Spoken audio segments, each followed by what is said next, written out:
Happy Friday, and thank you for wrapping up this week of April the 8th, news-wise at least, with me. A great deal to cover before I leave you for what I hope is a wonderful weekend for you all. A cold one for most of it, but we are on a slow, steady, but slow upward trajectory temperature-wise. We'll talk about that in just a few moments and a host of other news and information to get to you before we leave you tonight. That includes some baseball and some softball information and a lot of other things in between. A few things from a national front that I want to talk about tonight. And first off, it's a pandemic of monumental proportions that they say could be 100 times worse than the COVID pandemic. A bird flu, H5N1 avian flu pandemic. They say that being health officials, the CDC, who is already working on a vaccine for it, could be 100 times worse than what COVID was, and it could be in our future after a very rare human case was discovered in Texas in just the past few days. The H5N1 flu spread rapidly since a new strain emerged just about 4 years ago, and it's been found in wild birds in every state of the entire nation, also in commercial poultry and some backyard flocks. Just earlier this week, I told you about the country's largest egg producer having to get rid of almost 2 million hens, 1.6 million laying hens, because they had confirmed cases of bird flu and had to destroy that portion of their farm and production. But now the bird flu has been found in mammals. Cattle herds in at least 4 states have been confirmed to have contracted, or at least part of the herd, the bird flu. Health officials saying this week that a dairy worker close in contact with some or one of those cattle in Texas also has been confirmed to have caught the bird flu. The virus, on top of the pandemic list for many number of years, is now, they say, getting dangerously close to potentially causing a pandemic. And appears to be 100 times worse than COVID, at least possibly. Once they say it's mutated to infect humans, they can only hope that then the fatality rate will drop as it did with COVID. Around 52% of people right now who contract H1 or H5N1 have died. It's over half. COVID kills less than 0.1% of those it infects. But when it started, it was closer to 20%, as you probably recall. Symptoms of the bird flu are very close to other flus: cough, body aches, and fever. And some folks don't develop noticeable symptoms, but others can develop severe life-threatening pneumonia as a result. And then there's meningitis. In the past few days, just this week, the Centers for Disease Control and Prevention issued an alert to healthcare providers about bacterial infections as a strain of the meningococcal disease begins to circulate within the United States. It is an illness caused by bacteria called Neisseria meningitis. And while this illness can have severe symptoms, including death, a serious infection commonly called meningitis can form in the lining of the brain and spinal cord and bloodstream, says the CDC. In this alert, the CDC says that a variant of Neisseria meningitis, serogroup Y, has been reported to have 140 cases just this year so far. This particular strain so far largely seems to affect or hit those between 30 and 60 years of age, largely more so the black population or someone who has a weakened immune system or HIV. But it is enough to gather a health alert. It is one of many, many, many, many different strains of meningitis. Cases of meningitis as well, not just that strain, also appear to be on the rise to at least some degree depending on the strain. And here in eastern Kentucky, a young middle schooler was escorted home from the University of Kentucky today after losing his battle with a form or strain of meningitis. Family, fellow students, staff at Belfry Middle and other schools and other parts of the Belfry area are all mourning the death of a young man, student, athlete, whose body was escorted home earlier today by state and local law enforcement and others after the young man lost a battle with meningitis while being hospitalized at the University of Kentucky. Young Noah Cross, number 42, with Belfry Middle, passed away after a battle with the illness. He was 13 years of age. A few things going on this weekend. One or two we'll talk about on the calendar. One we'll talk about right now. April is Child Abuse Awareness Month. And tomorrow, here in Sagersville at the Ramey Park, there has been a movement set for just that purpose. As you have seen here on the program and read in the Sagersville Independent, and noticed perhaps just in the downtown area, there has been a large movement standing behind our children as of late in response to a number of similar related cases in our local court system. And those individuals, those organizers of those movements or efforts, and others are asking everyone in the community to come and be a part of tomorrow's event. Child Abuse Awareness and Prevention Month is the entire month, but tomorrow they will be having a group organized in the parking lot starting at noon just to recognize and unite and solidify Child Abuse Awareness and Prevention Month and how it shouldn't hurt to be a child. Tomorrow at noon in the plaza that sits in front of the Sagersville IGA. I'll be right back. Atrial fibrillation is one of the more common rhythms we see. AFib is an arrhythmia of the heart where the top part of the heart is beating erratically and out of sync with the bottom part of the heart. The electrophysiology service is made up of a team of healthcare providers, and that includes an electrophysiology lab where we're able to do procedures to help repair heart rhythm problems. When a patient becomes heart rhythm free, it can really restore their life. ARH, more for Appalachia.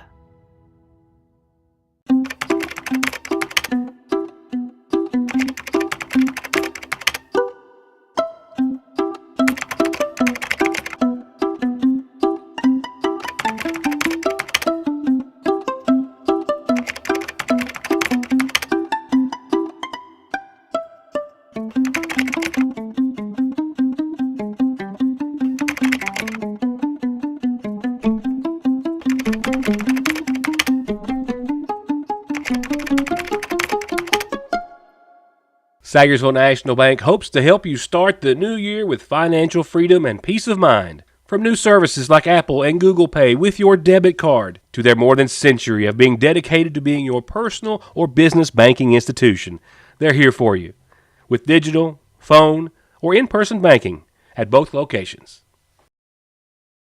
They're where every day starts, it's made, and it ends. From hitting the floor to hitting the road and back, your feet carry the day's duties. And if you're hurting from what might be a work or sports or stress-related fracture you don't even know about, diabetic, or that all too often heel pain that just won't go away, or any type of pain or discomfort or in need of wound care, come to where they care.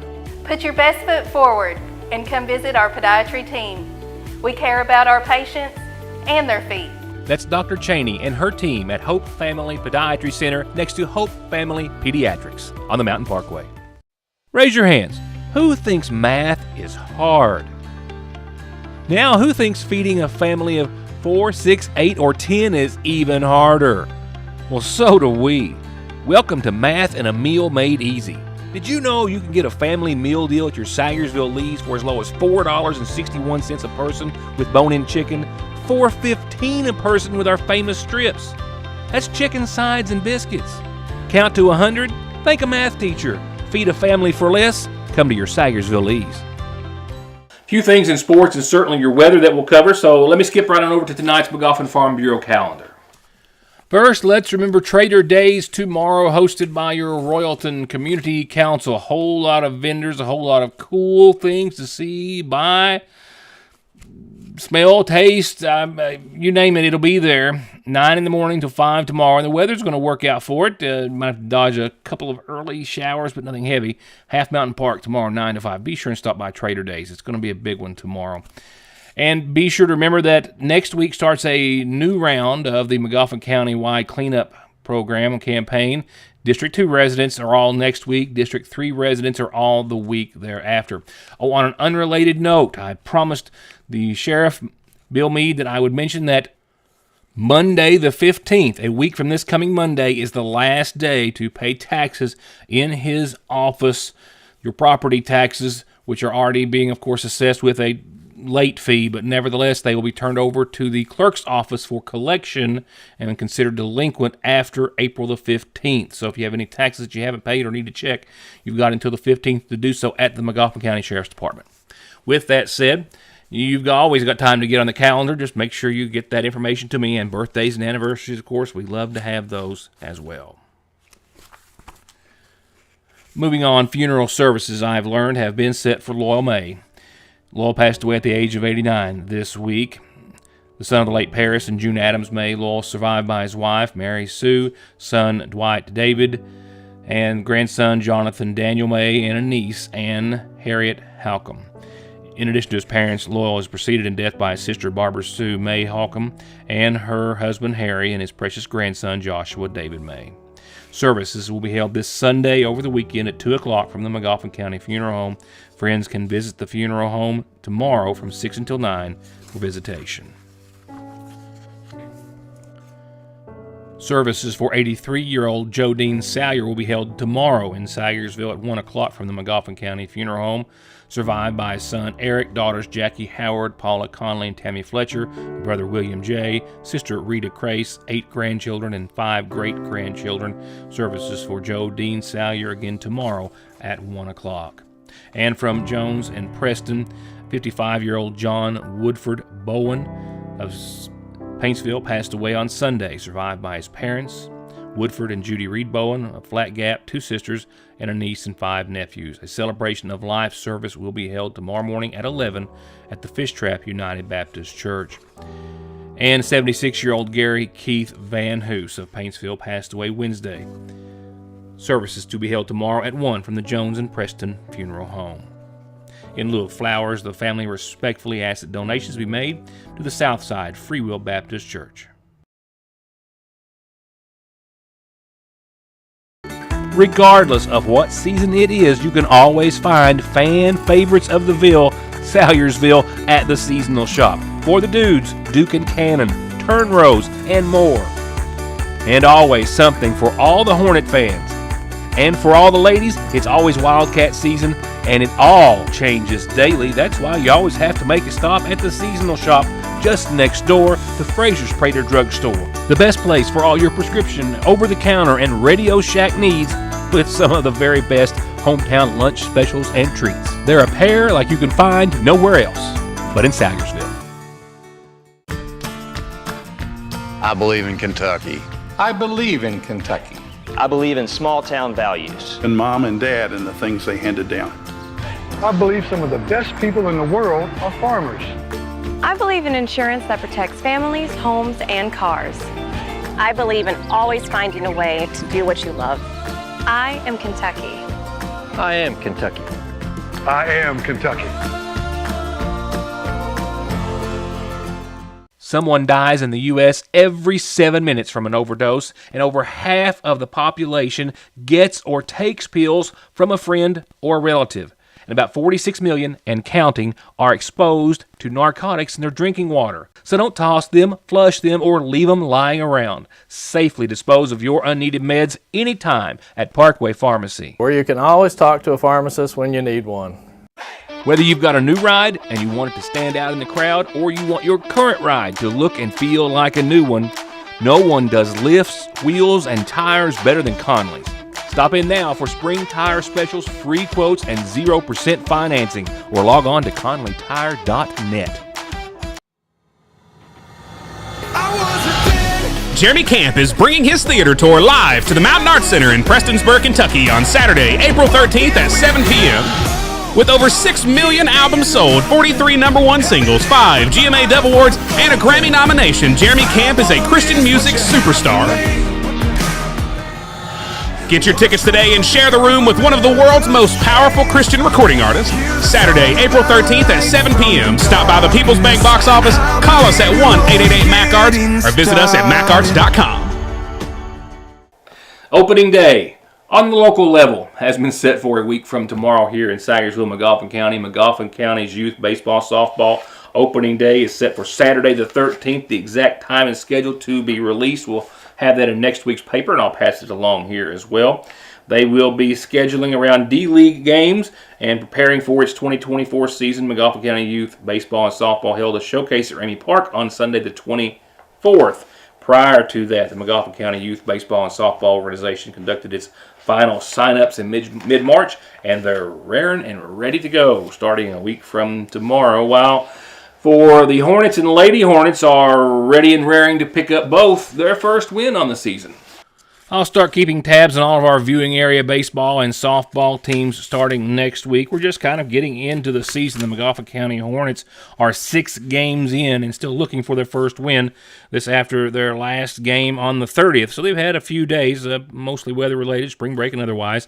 But March the 30th, they were on the road at Leslie County and in 4 innings were ousted 18-3. But the boys are back in action tomorrow on the road at Paris. It's an afternoon game set for 3 o'clock. Lady Hornets, Coach Skaggs, softball, 8-5.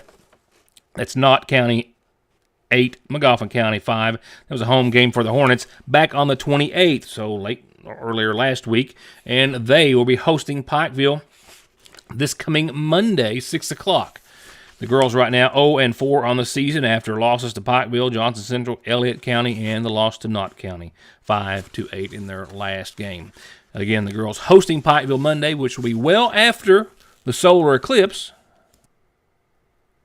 which will be well over by the time I see you next. Keep in mind, we're hoping that the weather's going to cooperate. I'll show you the latest in just a few seconds, and we're not going to really know until Monday. I'm not even sure where we're going to try to watch it. I don't know if anyone's even gathering to do so, but I'm hopeful that we'll get to see it at least here close to the newsroom and kind of gather, and we might put some feelers out on social media on the course of early Monday as soon as I really have a good hold on what the weather is going to do. But remember, it's going to start shortly after 2 o'clock in partial phase, and it will take it a while before we see the 93% or so of coverage that we're going to see here in the viewing area. We're not close to the path of totality, so we're going to be right around 93%, which will still be a good show. That won't happen until after 3 o'clock, and then it will, of course, keep on going reverse, so to speak, as, of course, it's continuing on the same direction, just we'll see the reverse effect.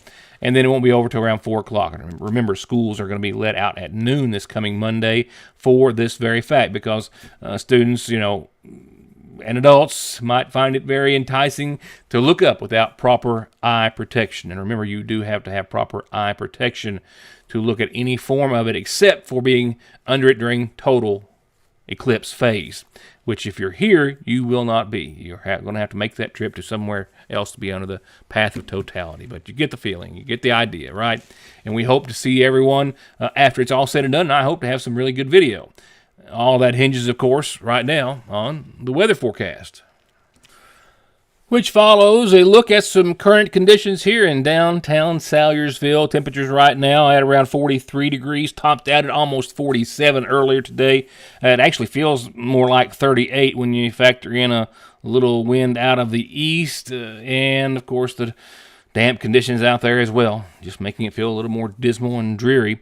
The biggest gust of wind today I clocked was 12 miles an hour. That's the first day in I don't know how many days that we haven't had winds at least 20 miles per hour outside the newsroom, so calming just a bit. Humidity, of course, up there, 81%. And as you saw, we had only about 0.03 of an inch of rain, and then sunrise, 7:11, sunset, 8 o'clock on the dot. 28 degrees is where we're expected to fall tonight. With that, we have that freeze warning already in effect from 3 in the a.m. till 10 in the a.m. tomorrow morning. As we see mostly cloudy skies tonight, a 30% chance of some lingering showers up until about 11 or so. You're going to see just like what we're seeing now, some drizzles, some sprinkles, and a light shower or two here and there under mostly cloudy skies. For your Saturday, we will see some sunshine after a very frosty morning, and we'll see the mid-50s. So it's an improvement. It's just not what we're wanting. Mostly clear tomorrow night and back down into the upper 20s we will go. That means another hard frosty start to your Sunday morning. But Sunday starts a day or trend of change. Sunday 65 after the frost. We'll see sunny skies, mid-60s, and nighttime lows well out of the 20s and into the mid-40s under partly cloudy skies. That is an improvement. All right, Monday for the solar eclipse of 2024. Right now, here's the window. Chance of showers and thunderstorms before 9, largely, and then a lesser but still chance of some showers on and off from 9 till right around 2, which is right around the time it's going to start. Partly sunny skies otherwise, and 73. So you're saying there's a chance. Know where that's from, right? I'm saying there's a chance. And we're just going to have to wait and see.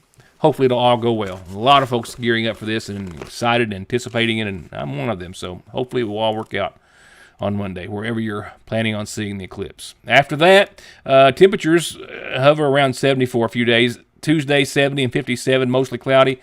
But shower and storm chances, man, can't shake them all week long thereafter. 60% Tuesday, 60% Wednesday, 80% on your Thursday. Temperature still close to 69 to 72 degrees. Breezy conditions on your Thursday. All that blows out of here. Well, not all of it. Some of it blows out of here, leaving us with some cooler air Friday. Low to maybe mid-60s, 47 that night. But a little sunshine returning for the first day in a number of days, but still a 60% chance of showers and storms. And that's going to wrap it up for tonight and for this week. And thank you for being a part of all of it. And I hope you have a wonderful, safe, and relaxing weekend, if that's what you so choose. And I'll see you back here Monday following. Thank you for being a part of the show.